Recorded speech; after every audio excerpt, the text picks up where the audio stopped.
ببینم ماشینت چی شده؟ لعنتی، اینم همین الان باید خراب میشد. من میرسونمت. خیلی ممنون داداش، خیلی ممنون.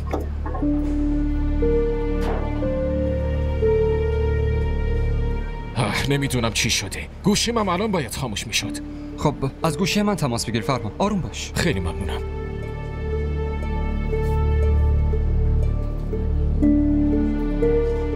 الو مادر. تو کجایی فرهان؟ مادر تارا الان کجاست؟ تارا الان پیش ارسلان توی اتاق دکتره. شما کدوم بیمارستانید؟ نمیدونم چی بگم. ارسلان حالش بد شد، آوردیمش بیمارستان. باشه من الان میام. داداش باید بریم بیمارستان. کدوم بیمارستان؟ بهت میگم.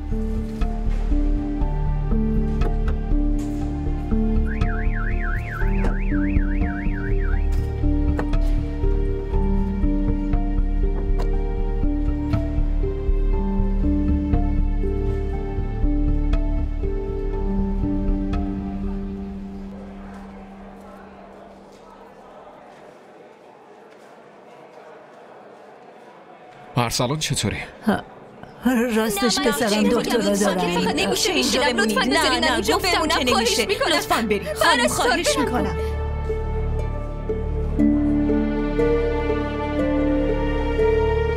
اون پسرم فرهان اگه اون چیزیش بشه من هیچ وقت تو رو نمیبخشمت. خدا نکنه دخترم، ارسلان ما هیچیش نمیشه. دکترا دارن میبیننش. خدا اگه بخواد خیلی زود خوب میشه. مادر جون اون آخرین یادگار آرمانه و آخرین امید منه.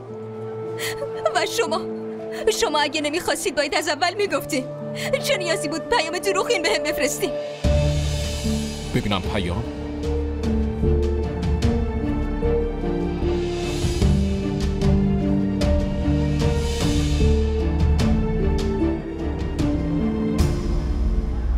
ارسلان هیچی نمیشه دخترم، فقط دعا کن. دکتر ارسلان حالش چطوری؟ ارسلان چطوره؟ خانم دکتر یه چیزی بگین.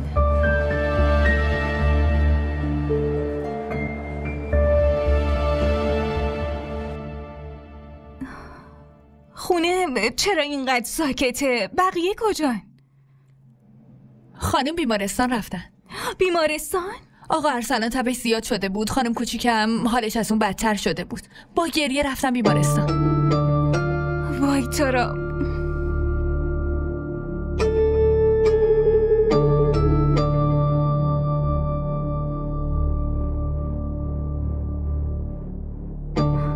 این که گوشیش خاموشه. تو برو برای من یه لیوان آب بیار.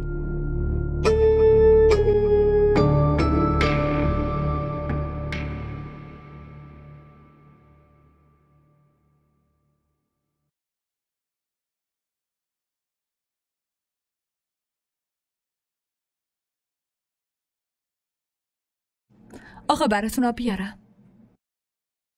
نه خیر لازم نیست. زرین کجاست؟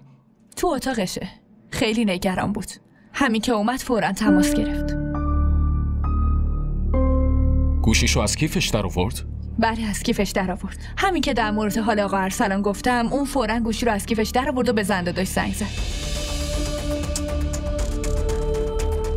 زرین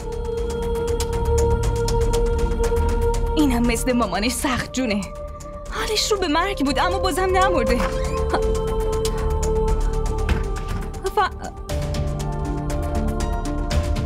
تو چه جور زنی؟ اسکارات اصلا احساس پشیمونی و شرمندگی داری؟ مگه من چی کار کردم که باید شرمنده باشم؟ تو چی کار کردی؟ چی کار کردی؟ تو به من دروغ گفتی که گوشی تو خونه جا گذاشتی. آره خب منم نمیدونستم که گوشیم توی کیفمه. تو اصلا میفهمی چی کار کردی؟ به خاطر این کارت ممکن بود ارسلان جونش از دست بده. ممکن بود بمیره اما نمرده. زرین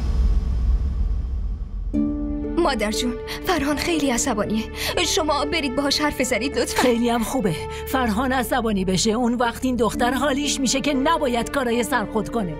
تو ساکت باش. این مسئله بین زن و شوهر حل میشه. مسئله اونا نیست مادر جون.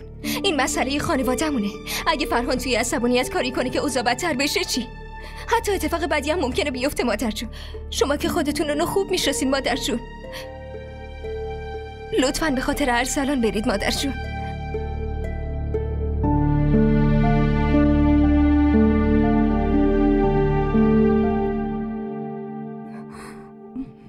دیگه شورشو در آوردی فرهان. آره کاملا درست میگی. واقعا شورشو در آوردی. من فرهان احمد با همه ی هوش و حواسم. من تو رو اینطوری تربیت کردم که تو سر یه موضوع کوچیک بخوای طلاق بدی؟ مسئول حال بد ارسلان این زن مادر. آره این مسئولشه، اما تو هم شریک جرمشی. تو چرا یادت نبود؟ چرا مریضی ارسلان یادت نبود؟ مگه تا را امروز صبح بهت نگفته بود؟ پس چرا فراموش کردی؟ تو چرا دیر کردی؟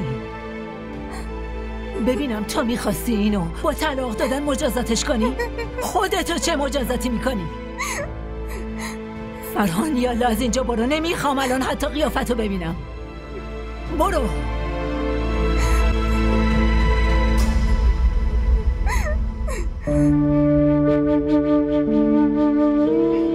هر اتفاقی افتاد خیلی اشتباه بود، اما خدا رو 1000 مرتبه شکر که سر وقت رسیدم. خاله لطفاً منو تنها بزنید، از اینجا برید.